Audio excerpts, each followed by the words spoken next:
Bismillahirrahmanirrahim. Assalamu alaikum. Welcome to HHS Online. Dear students, this is Ms. Homa Hanif of Happy Home School. As your teacher, I welcome all of you to the world of shadows. That is page number 122 of your textbook.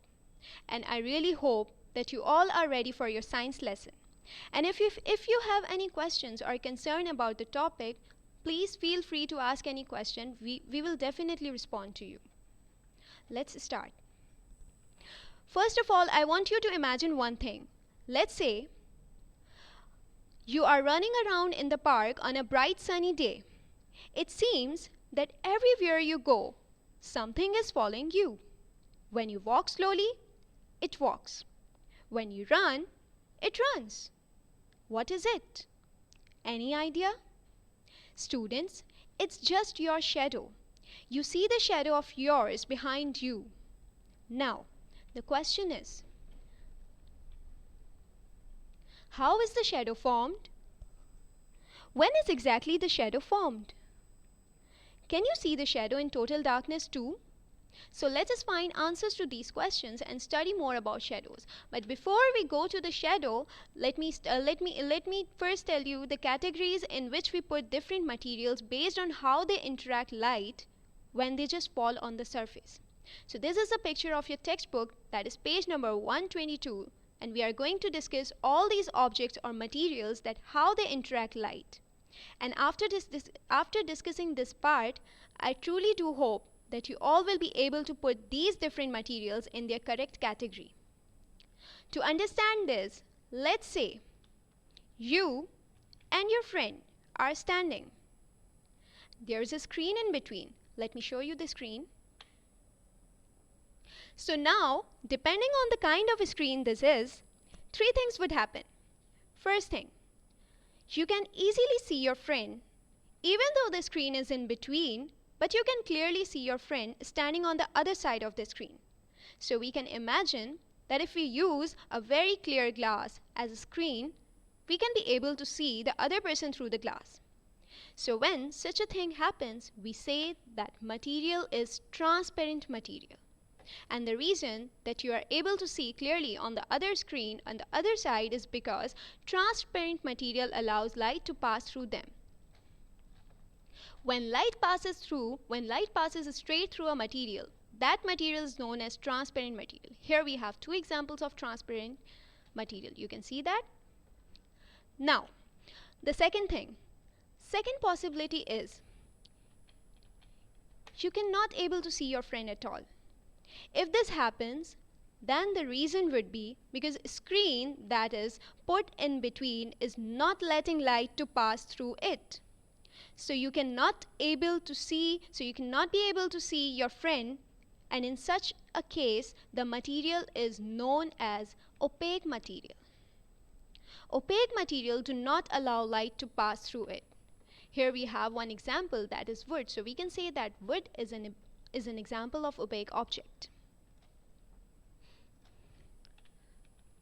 Now, the third category, translucent material.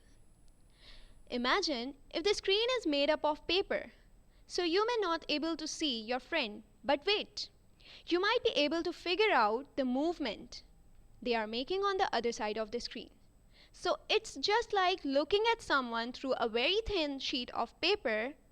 So you cannot be able to see their face, but if there is any movement on the side of the paper, you will easily see it on the screen. So when such a case happens, the material is known as translucent material, and translucent material allows some light to pass through. So students, these are three categories in which we can categorize all available materials on Earth. And I think now you can easily identify the categories of all those objects or materials which are mentioned in your book, that is page number 122. Now what I'm about to ask you, which of these three materials do you assume will form shadow?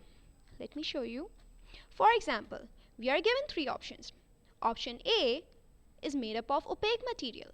Option B is made up of translucent material. And option C, that is made up of transparent material. So which of these three will form a shadow? Any idea? Students, you will figure it out that it would be the object A, which is made up of opaque material. Here we have the object A, opaque material that is no light passes through. So opaque material forms a shadow because it will stop light from passing through to the other side. So now we are clear that opaque material forms a shadow. Even the translucent object will also form a shadow, but a partial shadow. You will be able to distinguish that there is a change in the level of brightness in certain areas. But if the material is completely transparent, light is completely passing through it, you will not be able to see any shadow, because shadows are only formed when light is blocked. Now here is the main idea. Shadows are only formed when light is blocked. Now let's talk for a minute about light. Let's say on your way to school, you see so many things. You see the buildings, trees, cars, and many more. Students, have you ever imagined how can you see these things? What enables us to see these things around us?